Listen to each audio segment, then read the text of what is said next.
Senator Romney today basically said, I'll use the exact quote, that the speech yesterday that the president gave was, quote, going down the same tragic road taken by President Trump and casting the doubt on the reliability of American elections.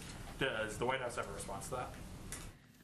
With all due respect to Senator Romney, I think anyone would note there's a night and day difference between fomenting an insurrection based on lies totally debunked by 80 judges, including Trump-appointed ones, and election authorities across the country, and making objective, true statements, which is what the president made yesterday about the effects of a coordinated nationwide effort to undermine the constitutional right to vote. I know there has been a lot of claim of the offensive nature of the speech yesterday, which is hilarious on many levels, given how many people sat silently over the last 4 years for the former president.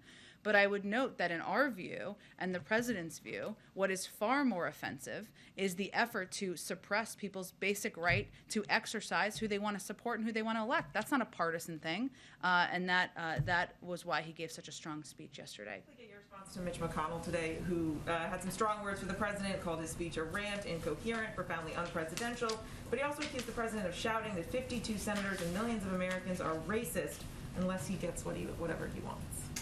Well, I know the president was asked about this and said, a version of this, I should say, and he said he considers Mitch McConnell a friend, and that is true.